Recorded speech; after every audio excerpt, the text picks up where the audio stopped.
Ya, assalamualaikum warahmatullahi wabarakatuh. Kembali. Waalaikumsalam warahmatullahi wabarakatuh. Nah, kali ini gue kedatangan bintang tamu yang sangat-sangat spesial. Silahkan perkenalkan nama, Halo, jurusan. saya Hanisa Rahmadani Hapsari, Hmm. biasa dipanggil Hanisa. Jurusan apa? Kuliah. Oh, jurusan Masa kuliah. trayek angkot. Jurusan Jurusan kuliah. kuliah S2 Ilmu Manajemen, S1. S1 Akuntansi. Bangga nggak? Alhamdulillah, Lulusan mana? Universitas Jenderal Sudirman. Oke. Nah, sebenarnya Han, podcast ini tuh podcast tentang seri perjalanan lu menjadi CPNS-an. Oh ya, Nah, mungkin dari teman-teman sini kan ada pejuang CPNS yang pengen pengen juga ngikutin kesuksesan lu kan menjadi CPNS. Apalagi lu wanita kan. oh enggak, Oh, coba ceritain kesempatan gimana. kedua. Ya, jadi waktu CPNS 2021, Hmm. saya daftar ke ke Pekalongan, Hmm. terus tidak terbawa ke SKB. Karena yang diambil 3 orang, sayanya ranking 4. Nggak ke bawah nih, ketinggalan apa gimana? Enggak kalah dong nilainya. Ranking berarti kalah di ranking. Rankingnya, Passing grade iya. lulus Passing padahal. grade lulus, tapi kalah sama yang ranking 3 Hmm. di TKP-nya. Karena kan nilai totalnya Hmm. sama, tapi Hmm. karena TKP beliau yang ranking 3 lebih tinggi, jadi saya yang turun ke bawah gitu. Lantai 2 emang. Peringkatnya peringkatnya jadi Tingkat. peringkatnya turun Iya, ke sorry gue bawah. nggak jelas. Oh, berarti dari 3 orang diambil. Oh, satu berarti posisi yang diambil Formasi 1 satu. orang. SKB 3. Hmm, Waktu itu pendaftaran berapa orang total? Pas bener-bener dari awalnya. Tahu nggak berapa? puluhan aja sih, nggak nyampe. Berarti kalau Pemkap Puluhan tuh aja kalau tergantung formasi itu. relatif sedikit ya Sedikit-sedikit. kalau Kalau Pemkapnya. kalau daerah tuh performasi nggak keroyokan banget sih. Itu udah pakai ijazah S2 Mas atau masih S1? S1, S1. Belum lulus waktu itu. Udah, kan pakai ijazah S1. Kenapa? Kenapa udah lulus S2 tapi makanya ijazah S1? Oh, belum lulus S2. Belum S2 malah. Oh, itu masih Itu tuh belum bener-bener. S2. Belum S2, Mas. Terus pakai ijazah S1. Oke, kali TKP berarti abis itu lu S2 lagi. S2 dulu 2 tahun ya? S2 2 2 tahun, tahun. abis itu melamar langsung dengan ijazah S2 masuk ke sini. Iya, alhamdulillah. Oke. Ada kesulitan nggak pas lagi ngikutin tes kedua ini, Han? Kesulitannya karena nyari bahannya sih. Nyari bahannya itu awalnya saya tuh nggak tahu kalau bahan yang akan diujikan itu sama kayak Kemendikbud.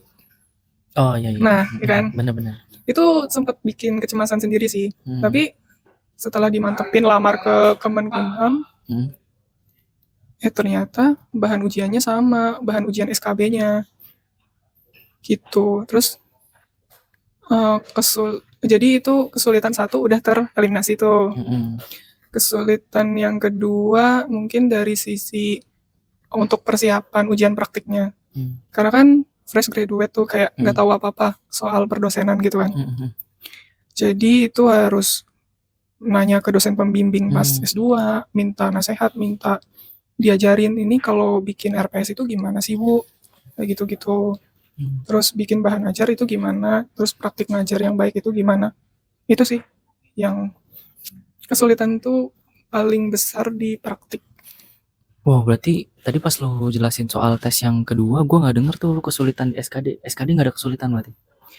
SKD kesulitannya ada pas Apa? TWK. TWK kenapa? Nggak tahu ya. Soal TWK-nya itu antara yang biasa aku kerjain pas latihan sama yang ujiannya itu kayak beda banget. Penalarannya tuh beda. Jadi ya nilainya kecil di TWK tuh. Oh, di TWK-nya. TIU, TKP aman. Masih aman. Berarti TWK-nya. Ya, Nah, cuman coba kan itu kembali ke kemampuan masing-masing orang ya, karena kan tiap orang keunggulannya di subseksi beda-beda. Oke, menurut lu Han, lebih susahan SKD pas lu daftar di yang Pemkap apa yang sekarang? Aku nggak tahu tingkat kesulitannya dibedakan atau enggak, karena kan yang 2021 pakai S1, 2023 pakai S2. Tapi katakanlah nggak dibedakan, lebih susah yang S1, yang 2021. Iya sih, sama karena kemarin Lebih Barihan susah 2021. yang sebelumnya kan. Berarti iya Mbak Rian juga bilang kayak gitu. Dia tuh 5 kali nyoba. Nah, di setiap percobaan itu emang taraf kesulitannya itu makin menurun. Menurut dia. Iya. Menurutku juga sama sih. Makin menurun gitu. Iya. Gua nggak tahu kenapa tuh. Terutama di TIU tuh. Iya. Karena TIU kan perbedaannya pasti terasa banget kan dibanding TKP dan TWK yang analisis gitu. TIU kan objektif ya, kuantitatif kan. Jadi terlihat banget bedanya, bisa dinarasikan lah perbedaannya. Kebetulan memang TIU-ku yang tes kedua ini 2023 itu membantu banget aku naik gitu loh. Jadi ketolong sama skor TIU. Total skornya. Gitu, ketolong. Sombong. Astagfirullahaladzim. Kan sharing bahwa ini loh teman-teman, kalau kamu mau menggeret skormu ke atas, kencengin di TIU. Benar, itu tips dari Mbak Hanisa. Karena dia yang nggak subjektif. Benar, kebalik kayaknya. Karena dia nggak subjektif. Oh iya benar. Dia yang objektif. Iya, dia objektif. Benar. Nah, terus lu ngerasa nggak ada perbedaan nggak setelah lu masuk menjadi PNS dosen gitu? CPNS. Perbedaan gimana? Ekspektasi, apa yang lo ekspektasiin sebelumnya dan sekarang? Kebetulan karena aku pernah ada di titik terendah gitu ya, jadi aku nggak punya ekspektasi sih.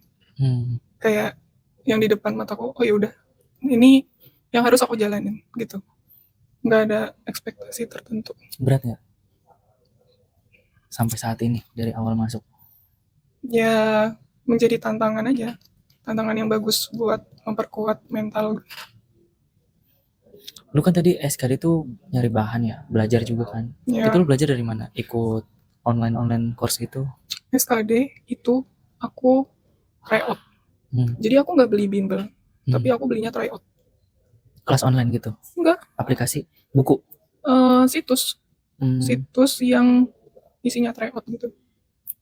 Kalau belajar, aku cenderung dari buku, YouTube. Lu pelajarin semua?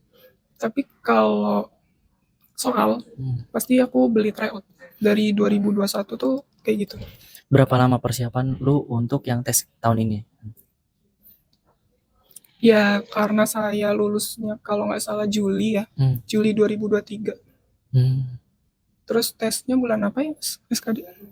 Di 2023 juga ya? Iya, cuman maksudnya bulan apa? Iya, bulan Oktober ya kalau nggak salah. Ya, untuk paling intensnya sih sekitar Juli sampai Oktober berarti. Tapi sebelum-sebelumnya kan kayak masih ada bekas-bekas ilmu SKD yang... Masih ingat tuh 2021? Lumayan.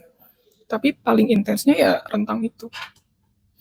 Oke. Apaan yang ngebuat lu pengen jadi PNS? Karena harapan orang tua aja sih. Selain itu? Nggak ada? Itu apa? Teratur jam kerjanya, hari liburnya, tanggal merah libur, Lebaran. Tergantung sih kalau Lebaran itu. Tapi jam kerjanya teratur.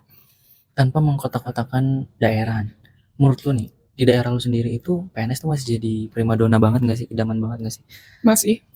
Bisa lu ceritain nggak sampai misalnya harapan orang tua lu menjadi PNS tuh kayak harus lu wujudkan? PNS masih primadona, tapi kalau di kotaku sendiri tuh kayak udah nggak sekaku zaman dulu. Jadi orang tua sekarang tuh, orang tua anak seangkatanku ya udah lebih ikhlas gitu kalau misalnya anaknya itu ya bukan PNS gitu. Karena yang penting kan gimana anaknya mewujudkan kesuksesan dia di depan orang tua kan, terlepas jalurnya apa gitu kan. Gitu sih. Karena teman-teman aku sendiri banyak yang jadi auditor Big Four kan. Ya mereka jaya-jaya aja. BUMN. Tuh, terus apa itu? Pajak, bea cukai dan kawan-kawannya. Banyak juga tuh. Banyak. Presentasinya kebanyakan mana? Seangkatan lulus itu jadi PNS atau non PNS?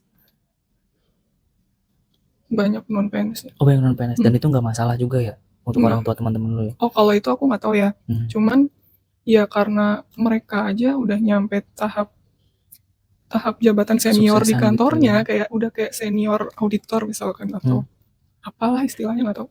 Iya berarti mereka orang tuanya baik-baik aja. Kalau lu pribadi gimana, orang tua lu yang akan membebaskan lu juga atau akan kecewa kalau misalnya lu nggak jadi PNS?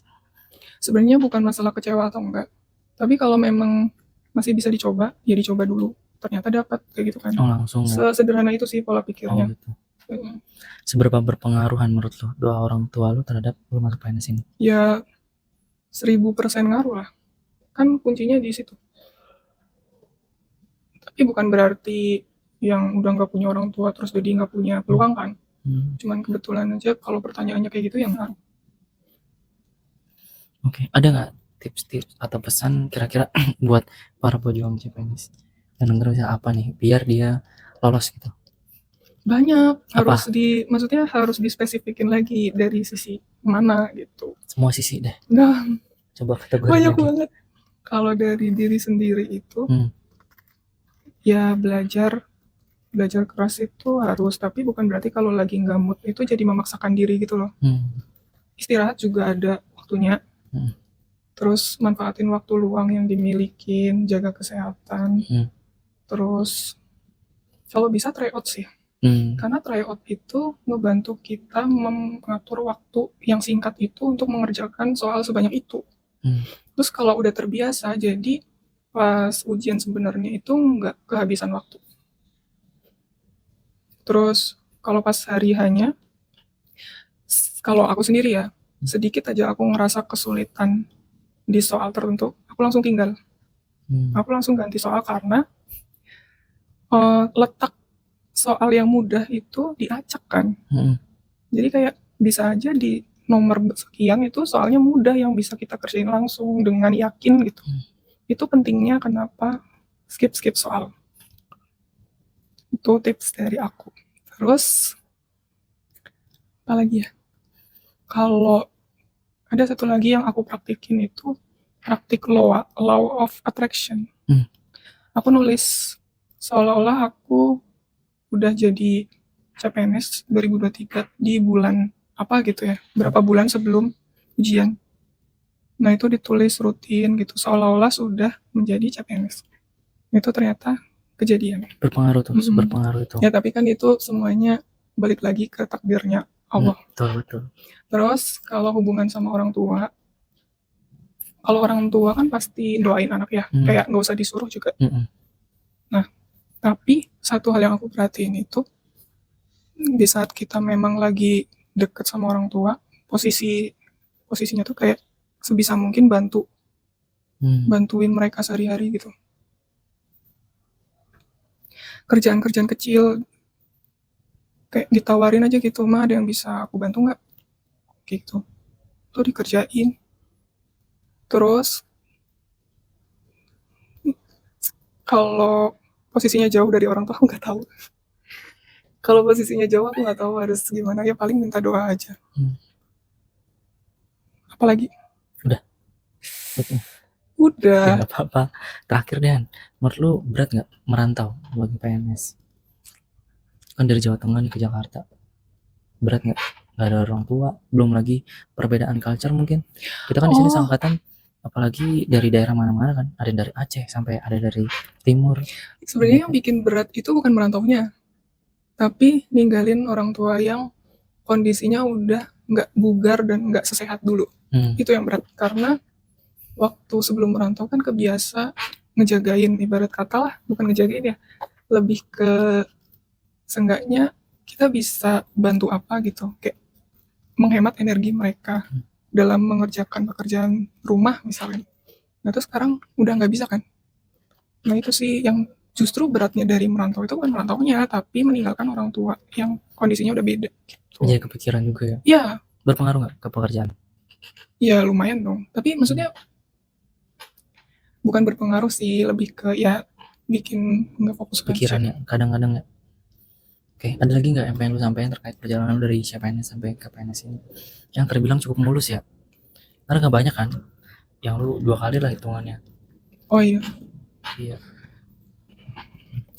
Gimana ya, kalau ngomongin tes CPNS, pilihannya cuma 2, kayak beruntung atau belum beruntung. Bukan berarti kalau nggak lolos itu kamu tuh harus iya. Mungkin memang belum waktunya aja pada saat itu. Kayak ada hal yang harus kamu selesaikan dulu menurut Allah gitu. Setuju. Gitu sih. Terus yang yang sekali jalan terus jadi juga belum tentu yang overqualified. Benar. Kayak ya emang waktunya aja dia pas di Kebetulan, situ, iya. bukan? Dan belum tentu juga enak ya, pasti ada plus minusnya kan. Iya, Kayak misalnya mungkin orang yang masuk CPNS sekali tes mungkin akan penasaran dengan pekerjaan-pekerjaan lain, betul, ya kan? betul, Pengen nih jadi ini, tapi udah nggak bisa. Kan udah betul. kontrak Iya, kedinasan. iya, Yang misalnya lama juga berarti nggak usah minder banget ya, karena seenggaknya lu udah berkali-kali nyoba, punya banyak pengalaman di depan lu, udah mungkin setuju lebih siap sih. buat masuk. Setuju. Kayak bekal awalnya tuh udah ada gitu. Iya. Kesulitan nggak tapi fresh graduate, sebagai fresh graduate? Kebetulan pas S2 aku part time kan, ngajar juga gitu. Sebenarnya kalau dengan beban kerja udah nggak kaget. Cuman kan karena yang dulu perorangan, yang ini ada birokrasinya. Nah itu yang harus dipelajari gitu. Makasih banget Bahan udah mau berbagi cerita pengalamannya terkait perjalanan menjadi CPNS. Iya, sama-sama. Semoga ada manfaat yang bisa diambil. Amin. Kelebihan hanya milik Allah, kalau kekurangan milik saya sendiri. Amin. Mudah-mudahan video ini bermanfaat buat para pejuang PNS dan menjadi amal jariah ya buat kita semua. Amin. Cukup sekian. Wassalamualaikum warahmatullahi wabarakatuh. Waalaikumsalam warahmatullahi wabarakatuh.